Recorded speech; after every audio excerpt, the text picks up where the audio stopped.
Nah, kita lanjut. Iya. Jadi Pak Bambang, iya. Nah, Pak Bambang lihat nih. Di sini kita nggak ada zebra cross. Adanya di sini turtle cross. Lihat. Nah, ini motifnya dari punggung kura-kura ini, Pak. Nah, seperti itu. Baik. Nah, ini Bang Zaki, Siap. mungkin kita sampaikan kepada pemirsa bahwa sebetulnya ada sejarah dari bangunan ini. Jadi kemarin di G20. Gimana Bang Zaki? Jadi bangunan ini kita sebut sebagai Tree Mountain Bamboo Pavilion. Umurnya sudah lebih dari 10 tahun. Nah, ini sudah menjadi saksi sejarah seperti kata Pak Bambang tadi. Dari beberapa acara mendunia, acara mengglobal seperti acara IMF dan World Bank. Nah, itu Pak contoh. Itu nelayan yang punya akses masuk, itu juga nelayan dan petani rumput laut. Nah, itu contoh bahwa memang selama ini nelayan dan ini bisa masuk bebas ke sini. Tetap beraktivitas untuk mereka ya. Oke. Baik. Nah, itu tadi gimana? Kemarin ada sejarah. Jadi kita ada sejarahnya dulu, ada IMF dan World Bank, kita bikin acara di sini. Kemudian juga pada Desember 2021 Presiden Joko Widodo bersama Gubernur Koster, kemudian juga Menteri Bappenas Suharto Monoarfa meluncurkan peta jalan ekonomi kreatif Bali untuk membawa transisi Bali dari mass tourism menjadi quality tourism. Nah, itu kejadiannya di gedung ini. Nah, kemudian juga selama G20 ada berbagai acara sampingan selama G20 kemarin.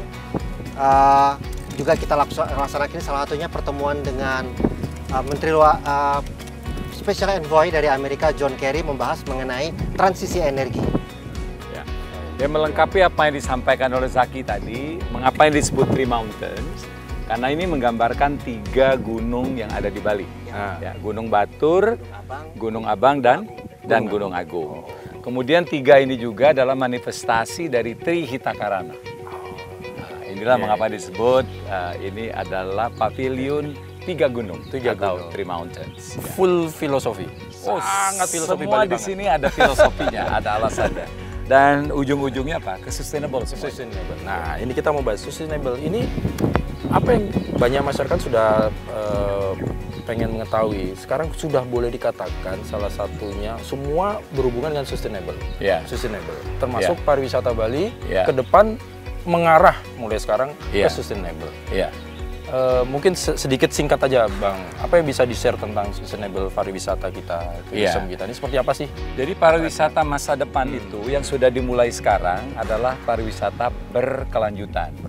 Ada 3 elemen, satu daerah atau satu negara pariwisatanya sudah berkelanjutan. Pertama, apabila lingkungannya tidak rusak, bahkan berkembang. Ya. Kemudian secara sosial dia semakin maju, tidak ada kerusakan. Termasuk di dalamnya ini adalah budaya. Budaya itu harus dijaga dan terus berkembang. Nah, yang ketiga, secara ekonomi dia harus dirasakan langsung oleh masyarakat yang ada di daerah tersebut. Ketika 3 hal itu dipenuhi, maka layak dia disebut sebagai sustainable atau sustainable tourism. Nah, berbicara mengenai di Indonesia, Bali itu paling depan dalam konteks sustainable, meski belum sempurna.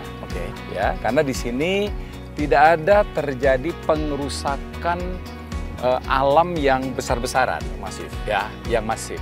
Karena mereka itu patuh sekali dengan Trihitakarana, bersahabat dengan alam.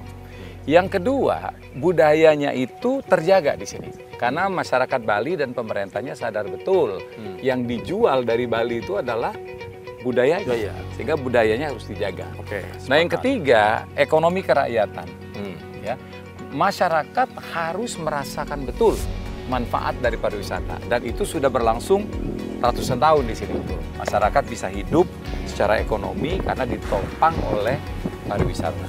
Nah, jadi pariwisata berkelanjutan ini akan menjadi ikon Bali ke depannya.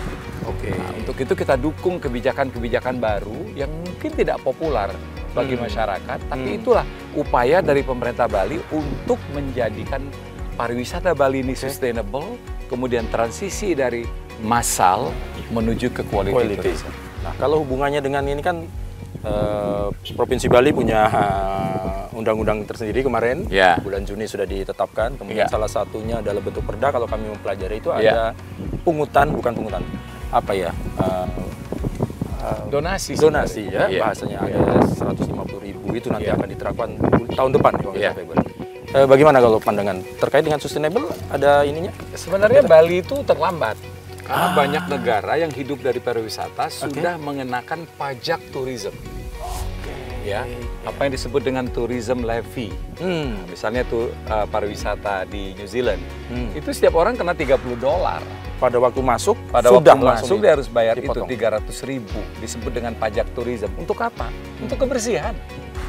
Sehingga kebersihan dan kerapian, maintenance dari objek pariwisata itu tidak lagi istilahnya itu menyusu kepada APBD.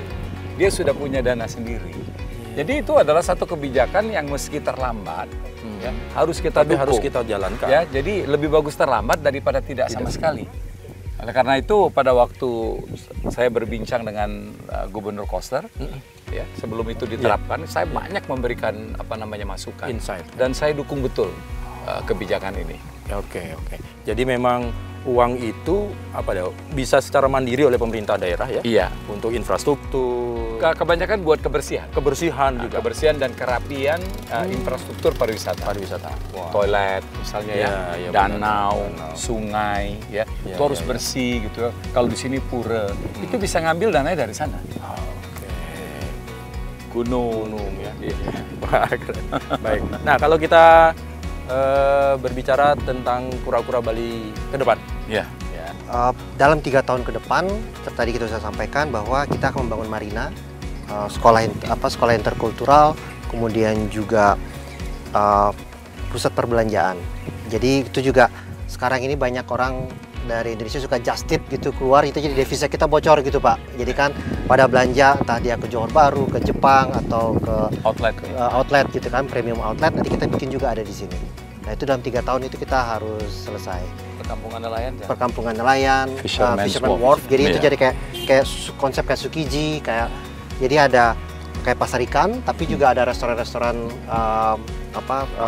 makan di sana, ada sana segala macam gitu. Terus juga Bapak tahu alun-alun Indonesia yang ada di Jakarta, nah itu juga kita mau buat di sini, coba kita bikin open door gitu. Jadi UMKM juga bisa ada tempatnya di sini jualan seperti itu.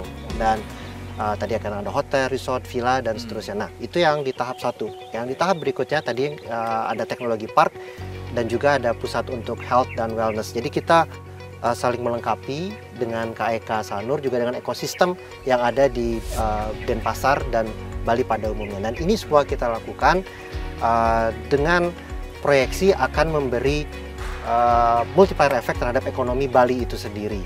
Terkaitan dengan ekonomi, kemudian mau membangun itu, berarti kan tidak lepas ada investor, hubungan kerjasama dengan pihak ketiga. Bang Tantowi terbuka bagaimana kalau investor bagaimana?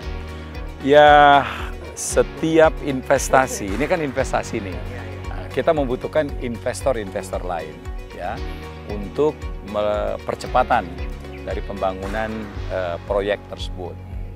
Jadi kita membuka pintu lebar-lebar bagi setiap investor baik dari dalam maupun luar negeri yang ingin membangun di sini yang konsepnya harus sama dengan kita. Ya.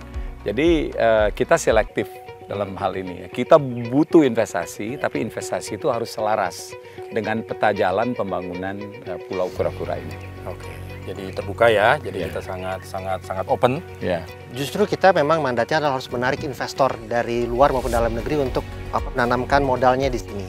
Dan karena kita sudah mendapatkan status kawasan ekonomi khusus per bulan April kemarin, investor bisa menikmati tax holiday, fasilitas tax holiday dan tax allowance, jadi bebas PPh dan bebas PPN dan PPNBM. Kalau mereka investasi di sini bebas selama 10, 15, 20 tahun tergantung besar investasi yang mereka lakukan di sini.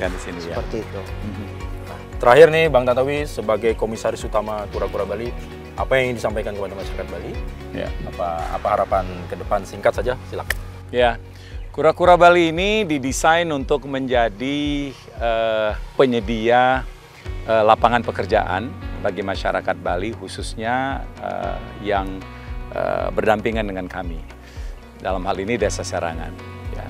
Yang kedua, Kura-Kura Bali ini didesain untuk menjadi penghasil devisa tambahan bagi pariwisata Bali melalui berbagai atraksi dan fasilitas yang kita punya di sini yang belum ada di Bali. Jadi Bali yang cantik akan semakin cantik, Bali yang menarik akan semakin menarik. Yang ketiga, tempat ini didesain untuk merebut pasar pariwisata baru. Apa itu pariwisata baru? Pariwisata sustainable. Ya, sekarang ini sudah banyak kelompok-kelompok turis dari seluruh dunia yang hanya akan datang ke satu destinasi yang sustainable. Jika tidak sustainable, maka mereka tidak akan datang. Nah, ketika mereka melihat program, kemudian pembangunan yang nyata di sini dan jelas-jelas sustainable, ini insya Allah akan menjadi pilihan. Termasuk bagi para pelancong atau turis yang akan datang melalui air dengan menggunakan yacht, dengan menggunakan cruise, dan lain sebagainya. Nah, dengan demikian, pulau ini ya diharapkan akan menjadi kontribusi besar bagi pembangunan ekonomi Bali, khususnya melalui sektor pariwisata. Astungkara mudah-mudahan bisa Astungkara. jalan. Ya. Sekali lagi matur suksma, terima kasih banyak Bang Tantowi, Ya. Pak Zaki Hakim atas waktunya. Mudah-mudahan ini sedikit banyak memberikan gambaran kepada masyarakat bahwa memang salah satu upaya jadi sektor swasta bergandengan dengan pemerintah Ya. dalam ini ya untuk mengembangkan ke depan sustainable tourism yang memang sudah menjadi arah turis itu arahnya ke sana. Satu lagi Bang, ke depan. Ke depan ini semua sektor pembangunan, apapun itu, harus didukung oleh 3 sektor. Oke. Pemerintah, swasta, Swasta. dan masyarakat. Oke. Gabungan dari ketiga inilah yang akan membuat proyek apapun sukses.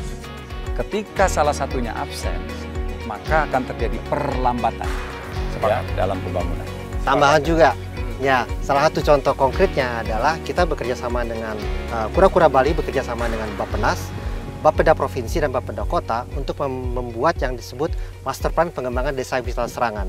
Di dalamnya ada 55 program untuk mengembangkan desa wisata di Desa Serangan sehingga Desa Serangan bisa siap dan bisa tumbuh berkembang bersama dengan kawasan ekonomi khusus Kura-Kura Bali. Luar biasa, jadi 3 komponen tadi ya.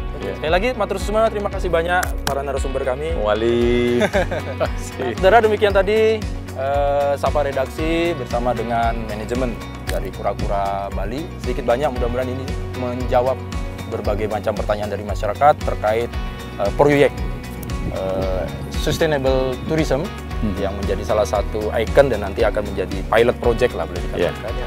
Bahwa ke depan pariwisata itu alternatif ke depan adalah seperti yang dijabarkan dari tadi. Terima kasih atas kebersamaan Anda. Kita jumpa lagi dalam Sapa Redaksi on Location bersama saya Bambang Kalitus di minggu depan dengan topik-topik dan pembahasan yang tidak kalah menariknya, tentunya bisa menambah wawasan dan pengetahuan kita. Terima kasih atas kebersamaan Anda. Sampai jumpa.